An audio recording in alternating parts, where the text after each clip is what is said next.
Assalamu alaikum. This is Khurram Shahzad working as a lecturer at APS and C Jinnah campus Gujarat Kent. This video is recorded to guide our student how can they attempt practical based assessment or PBA for first year ICS class.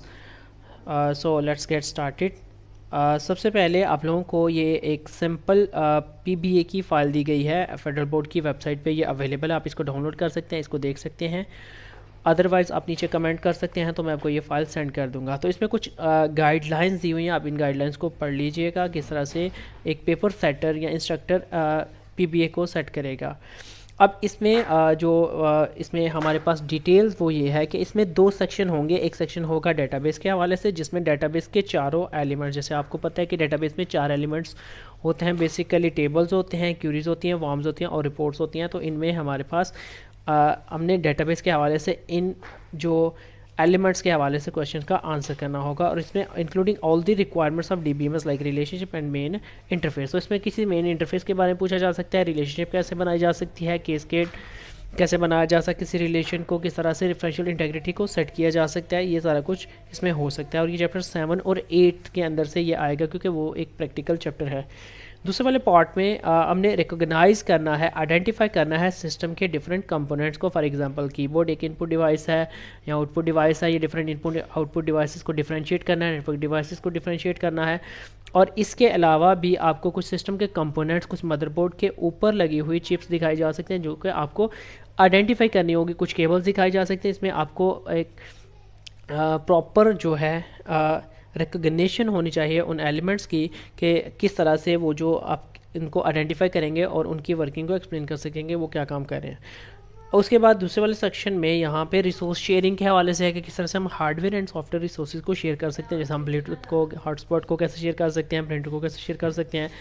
तो चलिए इसको शुरू करते हैं। इसमें आप लोगों को उन्होंने एक सिंपल क्वेश्चन पेपर दिया हुआ है PBA के हवाले से, जिसमें हमारे पास टाइटल पेज के ऊपर आपने बबल्स को फिल करना है और अपनी इन्फॉर्मेशन को फिल करना है। उसके बाद इसमें पहला क्वेश्चन जो है सेक्शन A के अंदर, पहला क्वेश्चन डेटाबेस के हवाले से जो 15 मार्क्स का क्वेश्चन है, इसमें उन्होंने आपको एक सिनेरियो दिया हुआ है कि एक कॉलेज के अंदर लाइब्रेरी है जिसकी डेटाबेस बनी हुई है, और उस लाइब्रेरी के अंदर से उन्होंने आपको एक टेबल यहाँ पे दिया हुआ है कि आपने बुक के टेबल को देखना है, और उस टेबल को प्रॉपरली देखने के बाद आपने इन क्वेश्चन का आंसर करना है। तो सबसे पहला क्वेश्चन है state the number of rackets and fields in the table. तो ये 2 नंबर का क्वेश्चन है। इसमें आपने बताना है कि इस टेबल में कितने फील्ड्स हैं और कितने इसके अंदर रैकेट्स हैं। तो फील्ड्स का मतलब हमारे पास डेटाबेस के किसी टेबल के अंदर जितने कॉलम्स होते हैं हम उनको फील्ड्स कहते हैं, और उन्हीं को हम एट्रीब्यूट्स भी कहते हैं। तो यहाँ पे अगर हम इसको काउंट करें तो ये हमारे पास 1 2 3 4 5 एंड 6 इसके अंदर हमारी फील्ड्स बन रही है। ये 6 कॉलम बने हैं तो हम यहाँ पे 6 पुट करेंगे। उसके अलावा हमारे पास रैकेट्स कितने हैं, तो रैकेट किसी एक मुकम्मल रिकॉर्ड को कहते हैं, या आप ये कह लें कि किसी भी चीज़ की एक मुकम्मल इन्फॉर्मेशन जो एक लाइन में एक रॉ में दी होती है उसको हम कहते हैं, और इसी को टपल भी हम कई बार कह देते हैं। तो ये इसमें 1 से शुरू हो रहा है, और कोई क्योंकि मिसिंग नहीं है, आपने ये भी रखना है कि ये कोई अगर मिसिंग होगा तो फिर ये कुछ काउंट चेंज भी होता है, क्योंकि ये प्रॉपर काउंटिंग दी हुई है तो इसका मतलब कि ये 8 इसमें रैकेट्स हो, तो यहाँ पे 8 फिल करेंगे तो ये आपका सही है। उसके बाद suggest the name of field that should be use for primary की। तो अब कौन सा ऐसा कॉलम है जो एज आ प्राइमरी की यहाँ पे यूज़ हो सकता है। तो मोस्ट सूटेबली प्राइमरी की के बारे में 2 इंपॉर्टेंट बातें हैं कि प्राइमरी की डुप्लीकेट नहीं हो सकती और प्राइमरी की नल नहीं हो सकती। अब यहाँ पे अगर हम देखें तो इसमें कोई एक ऐसा कॉलम, जैसे यहाँ पे देखें अगर मैं बुक के टाइटल की बात करूँ वो डुप्लीकेट हो सकता है, सब्जेक्ट भी डुप्लीकेट हो सकता है, पब्लिशिंग डेट भी, एक ही दिन को 2 किताबें भी आ सकती हैं, और एक ही वक्त में 2 किताबें अवेलेबल हो सकती हैं, नहीं अवेलेबल हो सकती। तो इसमें से हमारे पास ये सूटेबल नहीं है बनने के लिए। तो हम लोग क्या करेंगे, किसी ऐसे कॉलम को चूज़ करेंगे जो कि हमारे पास बन सकता हो। तो अगर मैं यहाँ पे बात करूँ तो हमारे पास एक ऐसा कॉलम है जो कि रिपीट भी नहीं हो रहा और वो हमेशा से कंटिन्यूसली बगैर रिपीटेशन के चल सकता है, तो वो बुक आईडी है। और वैसे भी जिसके साथ आईडी लगा होता है जो फर्स्ट कॉलम होता है तो वही प्राइमरी की के लिए बेस्ट होता है। तो एक तो आप ये लिख सकते हैं कि प्राइमरी की के लिए हमारे पास बुक आईडी हो सकता है, और आप ISBN नंबर भी यहाँ पे लिख सकते हैं कि किसी भी बुक का एक यूनिक नंबर होता है जो उसका पब्लिशिंग नंबर होता है और उसका आथर का नंबर होता है। तो आप उस नंबर को भी कह सकते हैं कि ये भी प्राइमरी की हो सकती है, क्योंकि ये भी मोस्टली रिपीट नहीं होता। लेकिन अगर एक ही ऑथर या एक ही ग्रुप की दो बुक की होंगी, जैसे एक बुक का पार्ट 1 हो और पार्ट 2 हो, तो दोनों का नंबर सेम होगा, तो ये भी ऐसा पॉसिबल है कि ये भी कल को हमारे पास ये डुप्लीकेट हो जाए। तो इसलिए हम पहले वाले कॉलम को ही प्राइमरी की कंसीडर करेंगे। उसके बाद complete the table represent the most appropriate data type for any 4 fields based on the data shown. तो आपने ये जो डाटा दिया हुआ है, वैसे तो उन्होंने ये फिल किया, लेकिन हमें इनकी डाटा टाइप को डिटर्मिन करना है कि ये कौन सी डाटा टाइप है, और इसमें कोई से 4 कॉलम के अपने डाटा टाइप के बारे में यहाँ पे लिखना है कि ये इसका फील्ड नेम है, जैसे आईडी फील्ड नेम। तो आईडी क्योंकि खुद ब खुद एक अलग से नंबर आता जा रहा है, तो आईडी ऑटो नंबर हो जाएगी। उसके बाद ISBN, ये एक नंबर है, तो आप इसकी डाटा टाइप नंबर लिख सकते हैं अगर ये 6 या 7 करेक्टर तक लॉन्ग हो, और अगर इससे ज़्यादा हो तो आप शॉर्ट टेक्स्ट यूज़ कर सकते हैं। बुक टाइटल शॉर्ट टेक्स्ट में आ जाएगा, सब्जेक्ट शॉर्ट टेक्स्ट में आ जाएगा, पब्लिशिंग डेट, तो ये एक डेट दी हुई है, तो ये डाटा टाइप डेट भी हमारे पास अवेलेबल, डेट एंड टाइम इसमें यूज़ करेंगे। और इज़ अवेलेबल में येस नो डाटा टाइप हमारे पास एक होती है, जिसमें हम चीज़ों को येस या नो कर सकते हैं। तो ये आपको 6 की 6 यहाँ पे पता चल गई, तो आप इसमें कोई सी 4 यहाँ पे मेंशन कर सकते हैं। अब यहाँ पे एक क्वेश्चन आ गया क्यूरी के हवाले से कि आपने यहाँ पे बताना है लिस्ट द आउटपुट। आपने इस क्यूरी के जो एग्जीक्यूट करने के बाद आउटपुट क्या आएगी आपको इसको बताना है। तो अब इसका आउटपुट बताने से पहले आपको क्यूरी के डिज़ाइन को या क्यूरी की डिज़ाइन विंडो को समझना होगा कि क्यूरी को जब हम डिज़ाइन करते हैं तो उसमें क्या क्या चीज़ें होती हैं। तो आप यहाँ पे देखिए, ये उन्होंने एक रफ सा स्केच दिया हुआ है, तो इसमें हमारे पास एक फील्ड होती है। फील्ड का मतलब कि कौन से उस टेबल की कौन से वाली फील्ड यहाँ इस कॉलम के लिए यूज़ हो रही है, ठीक है। और अब जितनी पे टिक लगा होगा उतनी इन्फॉर्मेशन शो होगी, और जिस पे टिक नहीं लगा होगा वो इन्फॉर्मेशन शो नहीं होगी। यानी अब यहाँ पे इसके क्राइटेरिया समझ लेते हैं। सबसे पहला फील्ड होता है कि कौन से एट्रीब्यूट की बात कर रहे हैं, फिर टेबल, कौन से टेबल। तो क्योंकि ये एक ही टेबल के अंदर से क्यूरी बन रही है, तो यहाँ पे एक ही टेबल सब जगह पे सिलेक्ट होगा। तो बुक के टेबल के अंदर 6 कॉलम है, तो यहाँ पे 6 कॉलम बने हुए हैं। अब सॉर्ट, अगर हम इसे असेंडिंग या डिसेंडिंग सॉर्ट लगाना चाहें, तो यहाँ पे हम क्राइटेरिया मेंशन करेंगे और फिर शो के कौन सी क्यूरी में चीज़ दिखाना चाह रहे हैं और कौन सी दिखाना नहीं चाह रहे, और फिर क्राइटेरिया कि अब किस क्राइटेरिया की बेस पे डाटा फिल्टर होगा या कौन सा डाटा आएगा कौन सा नहीं आएगा। तो अब उनके इस क्राइटेरिया के मुताबिक इस टेबल में से book ID, book title, subject और पब्लिशिंग डेट शो हो रही, यानी ये इन्फॉर्मेशन शो होगी। और ये इन्फॉर्मेशन किसकी शो होगी, हर उस बुक की जिसका नाम, जिस बुक का सब्जेक्ट फिजिक्स होगा, इसके अलावा कोई भी चीज़ शो नहीं होगी। तो अब सब्जेक्ट वाइज फिल्टरिंग होगी कि यहाँ पे जितने भी फिज़िक्स की बुक्स हैं, जैसे यहाँ पे इन दोनों का सब्जेक्ट फिज़िक्स है, तो यही 2 सिर्फ शो होंगी। अब इस चीज़ को समझने के लिए हम इसको ना थोड़ा सा अपने MS एक्सेस में समझते हैं कि MS एक्सेस में ये किस तरह से होता है। तो इसके लिए हमें एक तो डेटाबेस चाहिए, तो यहाँ पे मे बी कोई डेटाबेस अवेलेबल हो।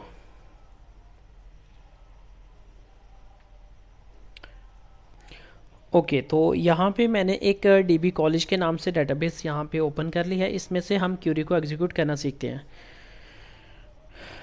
तो ये सिंपली ओपन हो गई हमारी। यहाँ पे कुछ डिसेबल थे तो हमने इनको इनेबल कर लिया। तो यहाँ पे आप लोग देखें तो ये हमारा ऑब्जेक्ट विंडो होती है कि हमारे डेटाबेस के जितने भी ऑब्जेक्ट हो तो यहाँ पे लिखे हो। तो इसमें हमने एक क्यूरी बनाई है जो कि स्टूडेंट की क्यूरी है। अगर मैं स्टूडेंट की क्यूरी को चलाता हूँ तो इसमें ये हमने पहले से रेडी की हुई क्यूरी, तो ये एक पैरामीटर क्यूरी है जो कि डाटा को रिसीव करेगी फिर। लेकिन अगर मैं स्टूडेंट पे क्लिक करता हूँ, यहाँ पे क्रिएट पे क्लिक करता हूँ और यहाँ पे मैंने क्यूरी विज़ार्ड को चला दिया, एक सिंपल सी क्यूरी बना लेते हैं सिंपल क्यूरी विज़ार्ड के साथ। और यहाँ पे इस क्यूरी में मैंने सारे कॉलम्स को ऐड कर दिया। अब सारे के सारे कॉलम इसमें आ गए। मैंने यहाँ पे ये इसको ऐड नहीं किया, या फिर हम इसको भी कर दें तो कोई फ़र्क नहीं पड़ता। तो ये हमारे पास क्यूरी सारी की सारी चीज़ों को ले आएगी। ओके, नेक्स्ट हमारे पास जो चीज़ हो रही है वो क्या हो रही है कि हमने ये देखना है कि किस तरह से हम क्यूरी के अंदर से चीज़ों को कस्टम सेट कर सकते हैं। तो मैंने इस क्यूरी के ऊपर राइट क्लिक किया और क्योंकि ये स्टूडेंट की क्यूरी है तो मैंने इसको डिज़ाइन व्यू में ओपन कर लिया। ओके, डिज़ाइन व्यू में ओपन करने के राइट क्लिक, डिज़ाइन व्यू, तो यहाँ पे आ गया। अब ये आपको इसी के जैसी एक विंडो नज़र आ रही होगी, जैसे हमारे PBO में हमने देखा कि इसकी जैसे विंडो है। अब इसमें चीज़ें हैं, जैसे यहाँ पे हमारे पास कॉलम्स हैं। ये इस क्यूरी के अंदर जो टेबल हम शो करवाया हुआ है ये आ रहा है कि कितने कॉलम्स हमने इस क्यूरी के लिए सेलेक्ट किए हैं। अब नीचे आके ये क्राइटेरिया फील्ड के कौन सी फील्ड को आप शो, यहाँ पे सारी फील्ड शो होगी और हर एक में, क्योंकि हमारे पास टेबल में टोटल फील्ड यहाँ पे आ गया, तो क्योंकि हमने सब पे क्लिक किया हुआ है तो इसलिए सब की सब ही हमारी क्यूरी रिजल्ट में शो होगी। लेकिन अगर फ़र्ज़ करें कि मैं यहाँ पे स्टूडेंट के नेम को अनचेक कर देता हूँ, फादर्स नेम को अनचेक कर देता हूँ, और अब मैं क्यूरी को एग्जीक्यूट करूँगा, यहाँ पे जैसे मैंने इसको रन पे क्लिक किया तो आप देखें हमारे पास नेम और फादर नेम नहीं आ रहे। तो इसका मतलब कि हर वो चीज़ जो कि हमारी क्यूरी के अंदर चेक्ड होगी वो शो होगी। यानी शो वाला कॉलम क्या सिलेक्ट कर आएगा कि हमारे पास जो भी चीज़ हमने शो करवाई हुई है। ठीक, इस तरह हम सॉर्ट भी कर सकते हैं। ये दो तो हर बार आएंगे कि फील्ड क्या होगी और टेबल क्या होगा। फिर सॉर्टिंग अगर हम चाहें तो इसमें असेंडिंग या डिसेंडिंग सॉर्ट लगा सकते हैं कि ये किस तरह से डाटा आए और शो कौन सी वाली चीज़ को शो करवाना है। अब जैसे अब वहाँ हमने ये तो देख लिया कि कौन कौन से कॉलम को कैसे कैसे शो करवाना है। अब इसके अलावा हम कुछ क्राइटेरिया देखते हैं कि अगर इसमें क्यूरी को ऐसे ही रन कर देते तो ये सारे रिकॉर्ड आ जाते हैं। लेकिन अगर मैंने यहाँ पे ये करना है कि मुझे वो वाले रिकॉर्ड दिखाएं जिनकी आईडी सिर्फ 2 है, तो स्टूडेंट आईडी के ऊपर जिस कॉलम में से हमने चीज़ों को फिल्टर करना होता है हम उसके ऊपर वो क्राइटेरिया लगाते हैं। तो जैसे मैंने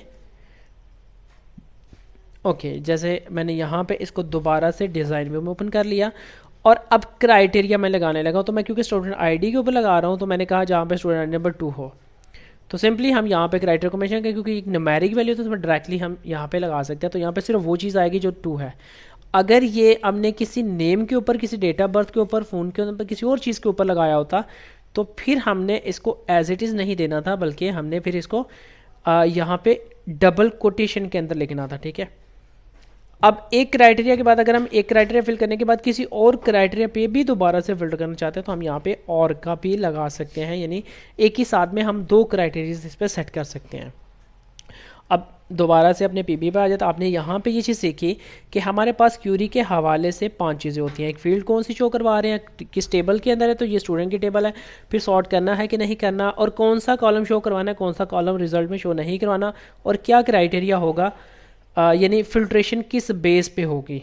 और उसके बाद नीचे और भी कुछ क्राइटेरिया हम सेट कर सकते हैं। तो अब अपने पीबीए पे वापस आ जाते हैं तो उसमें भी ये दिया था कि कौन सी फील्ड, तो सारी फील्ड्स हमने सेलेक्ट कर ली। फिर सारी फील्ड्स एक ही टेबल की, तो यहाँ पे टेबल का नाम आ गया। और सॉर्ट अब किसी ने भी नहीं किया क्योंकि उसने हमें ये क्वेश्चन दिया हुआ है।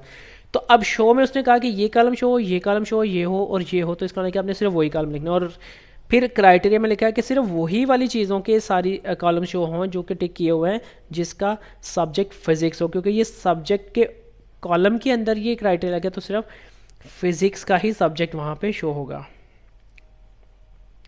अब इसका रिज़ल्ट जो आएगा, इसका रिज़ल्ट इस तरह से आएगा कि आप लोगों को फिज़िक्स वाले 2 रिकॉर्ड शो होंगे लेकिन उनकी सारी फील्ड शो नहीं होंगी, बल्कि वो वाली जिसको टिक किया गया है। तो ये इसका रिज़ल्ट यहाँ पे आपने पुट करना होगा। अब क्वेश्चन नंबर 5 में भी उसी तरह से fill the query design to display all the available books of the computer science. अब पहले तो उसने दिया था ये क्यूरी वाला। अब हमें पता है कि हमें सारी चीज़ों को शो कराना है, तो हमें टेबल तो उसने दिया हुआ है, तो टेबल की पहली फील्ड जो है वो कौन सी वाली है, बुक आईडी।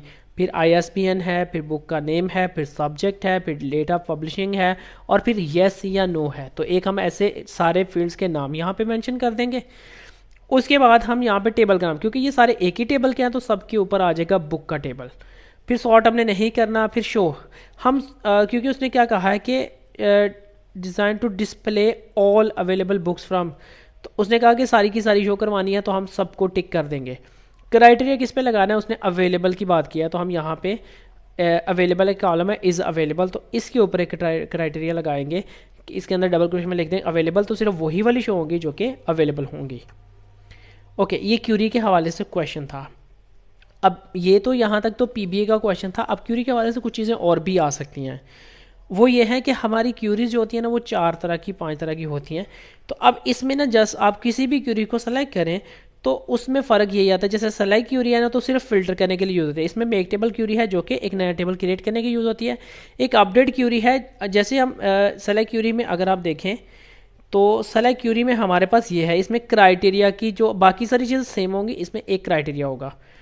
और अगर मैं इसे ही बनाते तो अपडेट क्यूरी, तो इसमें अपडेट 2 की यहाँ पे आ जाएगी कि यानी किस कॉलम को किस चीज़ में अपडेट कर दें, तो यहाँ पे ये चीज़ हो जाएगी। और फिर क्रॉस टैब और डिलीट हमारे पास में मोस्टली जो यूज़ करते हैं हम सेलेक्ट क्यूरी यूज़ करते हैं, अपडेट क्यूरी और डिलीट क्यूरी यूज़ करते हैं। तो जैसे मैं डिलीट क्यूरी इसको बनाऊंगा तो वो कहेगा कि बताओ किस चीज़ को, तो डिलीट वेयर। ठीक है, वेयर के अंदर हम क्राइटेरिया मेंशन करेंगे कि कौन सी चीज़ को डिलीट। जैसे मैं फ़र्ज़ करूँ कि जिसकी आईडी नंबर 2 है, यहाँ पर 2 मेंशन करूँगा तो वो 2 वाली को डिलीट कर देगा। तो ये क्यूरी की डिफरेंट टाइप्स हैं। ओके, नेक्स्ट हम लोग बात करते हैं पीबीए में आगे। तो उसने कहा list the following components of form design. तो अगर आप फॉर्म को डिज़ाइन कर रहे होते हैं मैनुअली तो इसमें बहुत सारे कंपोनेंट्स होते हैं, ठीक है। तो इसने कुछ कंपोनेंट बताए हैं, तो उनमें से आपने ये 4 के नाम बताने हैं। जैसे ये पहली जो चीज़ लगी हुई है, ये स्टैटिक टेक्स्ट लगा हुआ है, तो एक लेबल हो सकता है, ये भी लेबल है हमारे पास। ये एक हेडिंग, इसे आप कह सकते हैं हेडिंग, ये एक लेबल है थर्ड वाला। सेकंड वाला लिस्ट ऑफ कॉलम्स हैं, ये हमारे टेबल का जो एट्रीब्यूट्स हैं। और फोर्थ वाला टेक्स्ट बॉक्स है। टेक्स्ट बॉक्स का मतलब जिसमें हम चीज़ों को फिल करते हैं। और अगर आप और डिटेल से देखना चाहें तो आप यहाँ से किसी भी फॉर्म को ओपन इन डिज़ाइन कर सकते हैं। तो यहाँ पे आपको सब कुछ नज़र आएगा। जिसके ऊपर आप क्लिक करेंगे तो ये क्या है हमारे पास, ये इसके अंदर डिफरेंट कंट्रोल्स हैं, ठीक है। ये हमारे पास आ गया।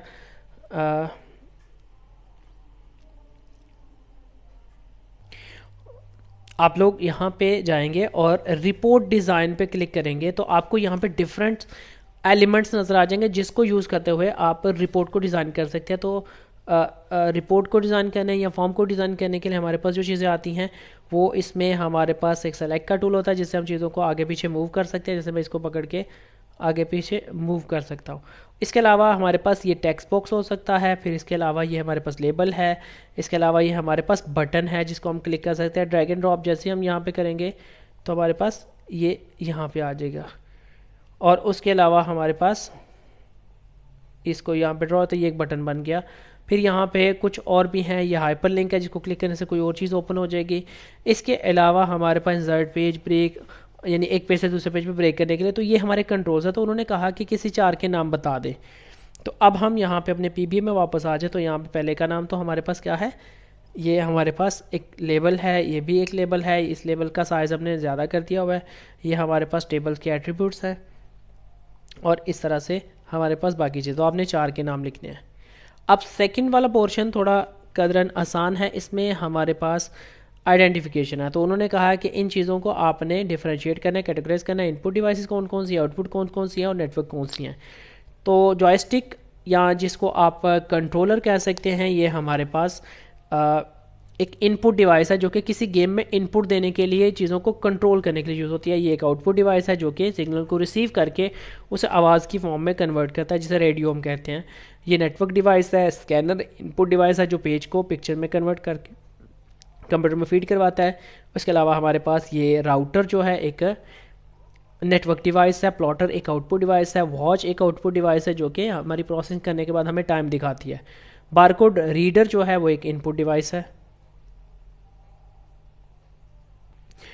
ओके, नेक्स्ट पोर्शन में हमारे पास एक्सटर्नल डिवाइसेस दी हुई हैं। इनमें से आपने नाम बताने हैं डिवाइसेस कौन कौन सी हैं ये, ठीक है। तो अब 1 से शुरू करें तो ये PS2 पोर्ट है, अगर आपने सही से पढ़ा हो।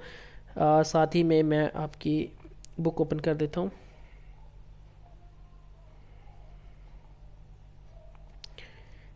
ओके, यहाँ पे मेरे पास बुक्स हैं फर्स्ट ईयर की कंप्यूटर साइंस की बुक। तो इसमें आप ये सारी की सारी चीज़ें बुक में से, जैसे यहाँ पे ये पोर्ट्स डायरेक्टली पोर्ट्स ही आ गई हैं। तो ये PS2 पोर्ट है, ठीक है। इन्होंने डिफ्रेंशिएट नहीं किया है कि इनमें से ये वाली किसकी है, ये वाली किसकी है। तो इसको मैं गाइड कर देता हूँ कि हमारे पास ये पोर्ट्स हैं और इन पोर्ट्स में हमारे पास फर्स्ट वाली जो हमारे पास ये ग्रीन कलर की पोर्ट होती है, ये नॉर्मली माउस के लिए, PS2 माउस के लिए यूज़ होती है। और ये जो हमारे पास पर्पल कलर की पोर्ट है, ये हमारे पास कीबोर्ड की पोर्ट होती है। उसके बाद ये पैरेलल पोर्ट है। पैरेलल पोर्ट एक प्रिंटर की पोर्ट होती है जिसमें 25 पिन्स होती है। ये सीरियल पोर्ट है। ये हमारे पास जो हमने पढ़ा हुआ था वीडियो की आउटपुट है, जिसे हम फायर वायर भी कहते हैं कई बार, ठीक है। यहाँ पे ये सारी चीज़ें लिखी हैं जिसको हम फायर वायर पोर्ट कहते हैं, जिससे डिस्प्ले वगैरह हम लोग ये इसी तरह से एक रेक्टेंगुलर पोर्ट बनी हुई है। इसके अलावा ये हमारे पास यहाँ पे इसके ऊपर लिखा भी हुआ है स्पेशली कि हमारे पास SP आउट, यानी कई बार हमने पावर को जनरेट करना यानी पावर को आउट करना होता है। ये मोस्टली टेलीविज़न में आउटपुट पोर्ट होती है जिसको हम वीडियो सिग्नल्स लेने के लिए लगाते हैं। तो अब तो क्योंकि ये ऑब्सोलेट हो चुकी है, अब यहाँ पे आती नहीं है। ये एक लैन की पोर्ट है जहाँ पे हम इंटरनेट की केबल को अटैच करते हैं, RJ45 जैक को अटैच करते हैं जो कि वायर वाले इंटरनेट को कनेक्ट करने के लिए होता है। ये 8 वाला USB पोर्ट है और 9 वाली स्पीकर्स की पोर्ट है। अगर हमारे पास एक ऐसा स्पीकर हो जो कि सराउंड साउंड को जनरेट कर सकता हो। नॉर्मली स्पीकर के अंदर एक ही पोर्ट होती है कि जिसको हम जैसे हैंड फ्री की तरह लगा लेते हैं, तो वो एक ही तरह से करता है। लेकिन अगर हमारे पास एक ऐसा स्पीकर है जो कि हाई क्वालिटी स्पीकर है, जो कि सराउंड साउंड और जिसके साथ मल्टीपल स्पीकर्स अटैच कर सकते हैं, तो फिर उसमें डिफरेंट जो हैं पोर्ट्स होती हैं जो कि डिफरेंट फ्रीक्वेंसीज और डिफरेंट डिवाइसेस को कंट्रोल करती हैं, उनकी इको वगैरह को कंट्रोल करती हैं, किस डिवाइस में कितनी फ्रीक्वेंसी आएगी, कि कितनी दूर पड़ी है, तो उसके लिए ये अलग अलग साउंड जनरेट करने की, जैसे डीजे वालों के पास ये ज़्यादा पोर्ट्स होती हैं। उसमें 10th वाली पोर्ट जो है USB B पोर्ट है। अगर हमारे पास USB ये जो पोर्ट है ये नॉर्मल USB पोर्ट है जिसे हम USB A कहते हैं, और ये USB B पोर्ट है। नॉर्मली ये पोर्ट प्रिंटर्स वगैरह के साथ आती है। अगर आप इंटरनेट पे सर्च करें USB B पोर्ट तो आपको इसकी एक क्लियर पिक्चर भी मिल जाएगी।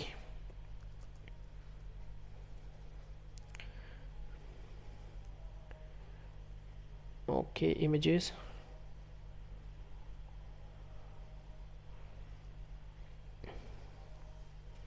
तो ये वो पोर्ट है, जैसे ये हमारे पास एक साइड से तो वो उन्होंने नॉर्मल USB A बनाई हुई है, लेकिन ये USB B पोर्ट है जो कि इस तरह से बनी होती है। ये USB A जो सिंपल हम लगाते हैं, ये USB B जो कि नॉर्मली हम लोगों ने कम ही देखी होगी, इसमें भी 4 ही वायर्स होती हैं।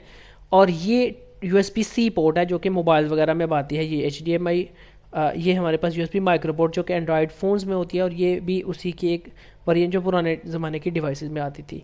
तो ये हमारे पास USB B की पोर्ट है जो कि यहाँ पे लगी हुई है। तो आपने कोई सी 4 लिखनी है, तो 10 में से आपने पोर्ट का नंबर मेंशन करना है, उसका नाम लिख देना है। Name the port that is versatile and provide plug and play communication. अब बी वाला क्वेश्चन कि ऐसी कोई पोर्ट जो कि बहुत ज़्यादा यूज़ होती है, बहुत ज़्यादा उसमें प्लग एंड प्ले आता है, तो वो जाहिर है कि वो USB पोर्ट है, कि USB के साथ हम प्रिंटर्स, मोबाइल्स और बहुत सी किस्म के स्पीकर्स, इसके अलावा कीबोर्ड, माउस सब कुछ यूज़ कर लेते हैं, और किसी भी किस्म के ड्राइवर की जरूरत नहीं होती है, तो USB आप इसे कह सकते हैं। अब यहाँ पे complete the step by step procedure by fill in the blanks from the given list to share the printer over the network. तो अगर आपने अपने नेटवर्क में प्रिंटर को शेयर करना है तो कैसे लिखेंगे? तो यहाँ पे आपने डिवाइसेज एंड प्रिंटर्स में जाना है। जैसे यहाँ पे देखें सिंपल स्टेप यहाँ पे ना लिखे हुए हैं, ये 4 चीज़ें हैं, यानी 4 स्टेप्स हैं। तो वो कह रहा है कि इनको बस ना करें कि सबसे पहला कौन सा, दूसरा कौन सा, तीसरा कौन सा। तो अब मैं को पहले करके दिखा दो। ये विंडो 10 है, तो इसमें आपने लिखना है डिवाइसेस एंड प्रिंटर्स, या आप सिंपल अगर प्रिंटर्स लिखते हैं तो ये भी आ जाता है। यहाँ पे प्रिंटर्स एंड स्कैनर्स आ जाता है, ऐड अ प्रिंटर, डिवाइसेस।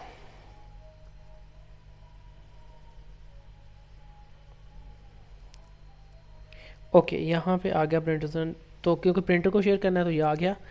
अब यहाँ पे 2 प्रिंटर मेरे पास हैं, एक ये वाला है, तो हम इस प्रिंटर की बात करते हैं। तो इसको हमने शेयर करना हो तो प्रिंटर प्रॉपर्टीज़ आ गया। यहाँ पे शेयरिंग का थोड़ा सा जूम कर देता हूँ।